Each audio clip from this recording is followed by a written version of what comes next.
Unless you are a union member or a student of union activism, the name Ray Rogers may not ring a bell. Perhaps in the future, after you listen to this interview and fact-checked his findings, his name will come to mind every time you see a Coca Cola commercial. So in today's show, this guest will make some very serious allegations of racial discrimination in its bottling plants in the greater New York area for Coca Cola, and will also address many disturbing issues regarding Coca Cola's labor, human rights, and environmental abuses on a worldwide scale. Now, I don't know about you, but in the interest of fairness, whenever I hear polarizing complaints such as these, especially when they involved a major U.S. corporation and an icon, the first thing I want to know is, who said so? Exactly what qualifications does this complainer have? What is the reputation and standing of the object of his anger? And does Coca-Cola deserve such unwanted publicity? Well, the case has the makings of a standoff. Who can argue the reputation of one of America's most famous brands, over 100 years old? Coca-Cola is the largest beverage company in the world, employs 140,000 people. Illustrious names sit on its board, and its offices, I am sure, are festooned with awards and appreciation for humanitarian works over the years. On the other hand, Ray Rogers is founder and director of New York City-based Corporate Campaign, Inc., which has been championing labor, human rights, and environmental causes for 3 decades. His tactics have earned him condemnation by the U.S. Chamber of Commerce, which, by the way, he considers to be a compliment, and awe from Time magazine for bringing some of America's most powerful corporations to their knees. So we have Ray on the phone with us today so that we can hear for ourselves his thoughts on the case that he makes for a more responsible Coca-Cola. Welcome to the show today, Ray Rogers. Jerry, I'm glad to be here. We're always happy to have you, Ray. Now, as the director of the Campaign to Stop Killer Coke, which has raised many disturbing issues about Coca-Cola's labor, human rights, and other abuses on a worldwide scale, you seem to be localizing your complaints today. Specifically, you're making serious allegations of racial discrimination in Coca-Cola's bottling plants in the greater New York area. So the first thing I want to know is, how did you happen to personally get Corporate Campaign into this altercation, and exactly what is happening at these Coca-Cola facilities in greater New York? Well, what happened is a number of Black and Latino workers that work at Coca-Cola facilities in New York City and the surrounding area came to see me about the serious situation they faced on the job. It started out that 16 Black and Hispanic production workers sued Coca-Cola, claiming they had been forced to work in a cesspool of racial discrimination. That's a serious allegation. Now, the lawsuits accused the company of relegating minorities to less favorable assignments, unfair disciplinary action, and retaliation for speaking up, including suspensions without pay and termination. Well, okay, that's pretty heavy duty.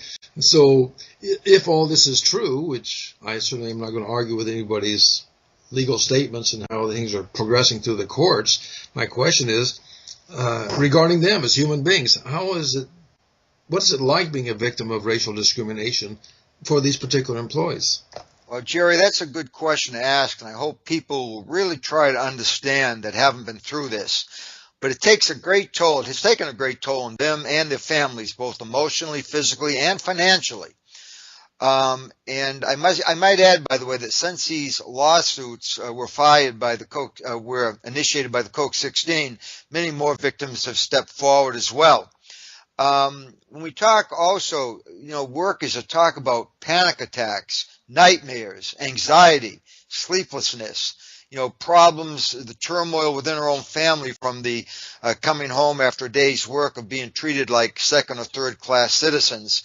A number of workers will talk about how they still suffer from depression and anxiety from the mistreatment at the hands of supervisors, managers, and coworkers in a caustic work environments.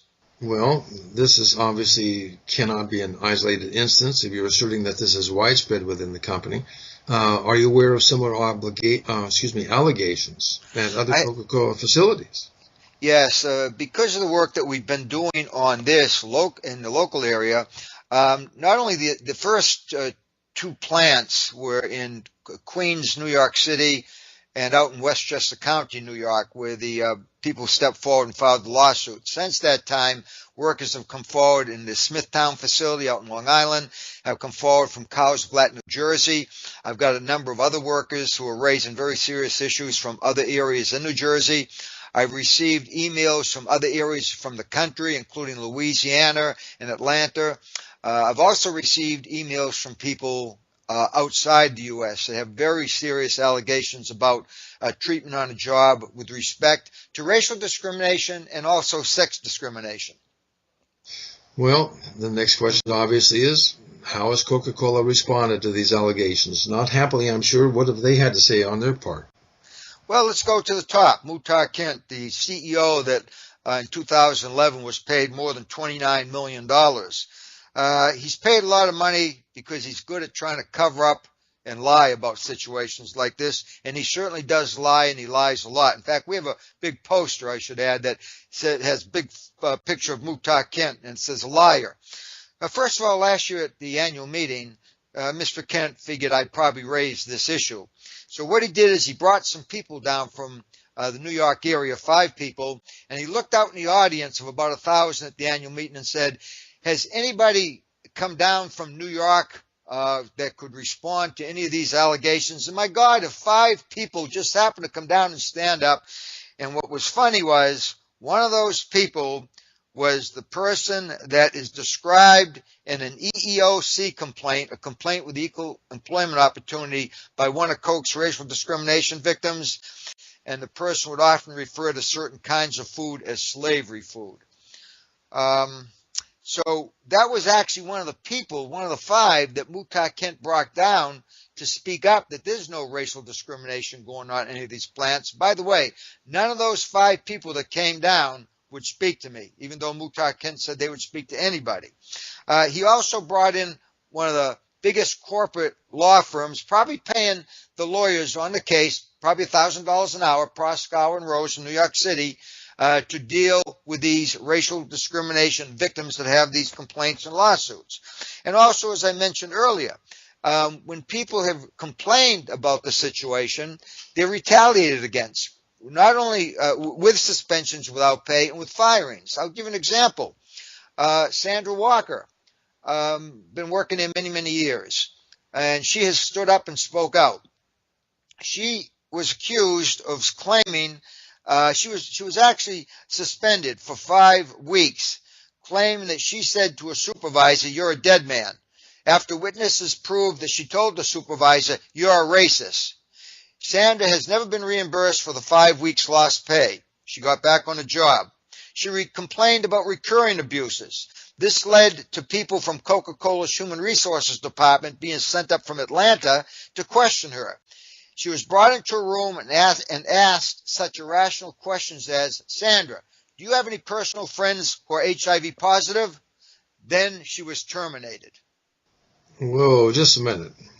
This is the kind of language that would be considered to be incendiary on anybody's part, much less to the allegations that you're talking about. So let's just say that there is a strong case being made by these employees. Let's just say that the argument that it's only disgruntled employees who are the ones that are causing the problems. Let's just say that we'll put that argument to the side too.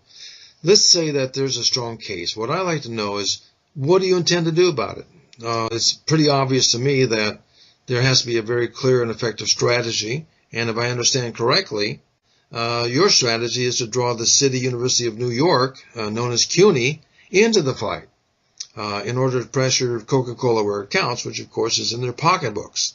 So could you tell us more about this and the letter that you sent both to the CUNY Chancellor and to its Board of Trustees, which, as I noticed, is signed by the fired Black and Latino Coca-Cola workers as well? What's going on there? Well, the City University of New York has more than 540,000 students. They have 18 colleges and 24 institutions as a whole. This is a working class community. The breakdown of the university is, I think, like 25% Black, 25% Latino, 25%, different nationalities, etc. But I mean, it's a working class community. And we got Coke kicked out of two of the colleges there, CUNY Law School and Queensborough Community College some years ago, and also the Joseph Murphy Institute. We found out, we were told by somebody, that Coca-Cola was moving on the university to get an exclusive pouring rights contract that would mean that the only beverage company that could be present on any CUNY facilities would be the Coca-Cola company. What would this be worth to Coca-Cola? It is estimated that revenues per year from this one university alone, if they had exclusive pouring rights, would be anywhere from $100 to $200 million a year. That could pale in comparison with the brand name identity and recognition that they would get in their largest market in the U.S., New York City.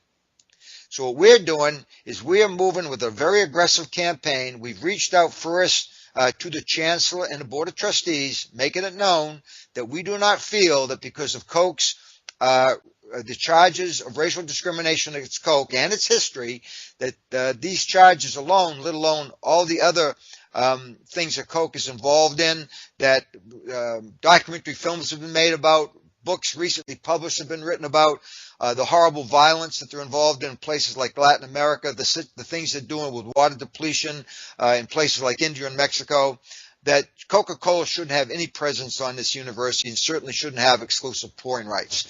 So that's one of the reasons we brought the university in. And of course, we have many other. Okay, I can see, and I can also see why the American Chamber of Commerce considers you to be such a dangerous pest at minimum, and really someone who can shake the foundations of large companies. Once again, based on the fact that anybody listening to this show would take the time to check your credentials out, to go to your websites, to study more about what's really happening.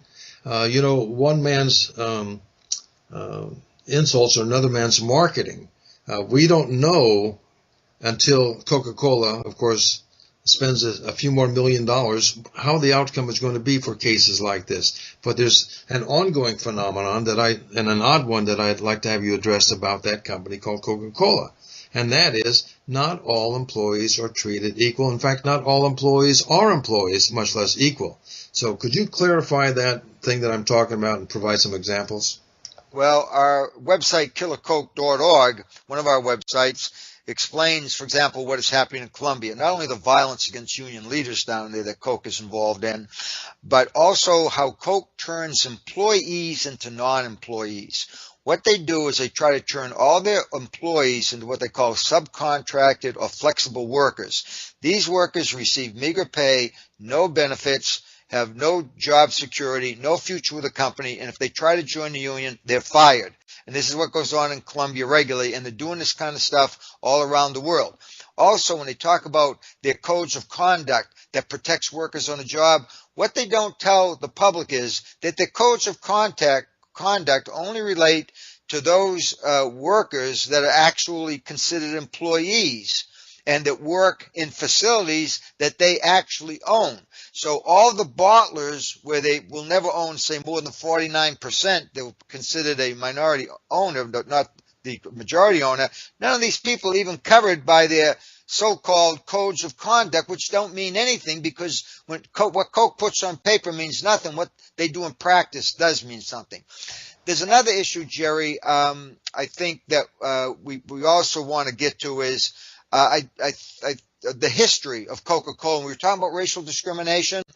This is a company that, if you go back to the days of Martin Luther King, the night before he was assassinated, he called for a boycott against Coca-Cola because of the way that treated black workers.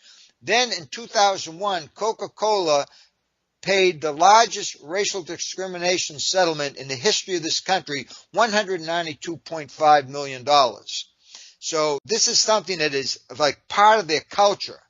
And I hope we're going to campaign very aggressively on behalf of these workers and others that face this horrible treatment, because, again, not only is it unfair, but it takes a tremendous toll on them personally and on their families as well, both their health as well as the finances. Well, I would add, Ray, it takes a tremendous toll on this country. The way that the demographics are shifting in this country, to even imagine that a corporation can survive, much less continue to do practices like the ones you assert are going on, is almost impossible to imagine. So as part of people being aware that history is repeating itself, I want to thank you on behalf of our 50 Minutes of Fact listeners and our fans for sharing this story. I'm inviting them to reach out to you personally. They can write you at info@corporatecampaign.org, and they can also visit your 3 websites. That's corporatecampaign.org, killercoke.org, and stopcokediscrimination.org. So finally, for 50 Minutes of Fact today, would you please leave our listeners with any thoughts as to what actions that they can take to help correct the wrongs that you've described insofar as Coca-Cola is concerned? Well, certainly we ask people who are members of colleges or universities, if they work there, if they're students, if they're members of labor unions, churches, community groups, bring these issues in before these groups. Pass resolutions that call on banning Coca-Cola from all your facilities and functions until this company becomes a responsible corporation. This goes a long ways. We've had already over 5 dozen colleges and universities have kicked Coca-Cola off the campuses, including big campuses like Rutgers, State University of New York, Stony Brook, University of California, Berkeley, University of Saskatchewan up in Canada, DePaul University in Chicago. And so, again, and many, many unions have also banned Coca-Cola from all the facilities and functions and removed Coke machines, including very big teachers' unions, the CWA, the Service Employees Union. These unions have all been supportive of the campaign. Ray, you are a fountain of information and a fountain of enthusiasm when it comes to wanting to correct the things that are wrong. Certainly no one, you or I, would ever complain about a good corporate citizen, someone who employs people fairly and honestly, somebody who pays the living wage, someone who is doing all that they can to further the benefits of the employee as well as the shareholder and stockholders. So I want to thank you again so much for your time. And this is Jerry Ashton signing off, thanking Ray for his time and hard work on behalf of the 99%. Thanking my listeners for stopping by to learn more about social change movements, the amazing people involved, and how they, that's you out there, can become a change for the positive.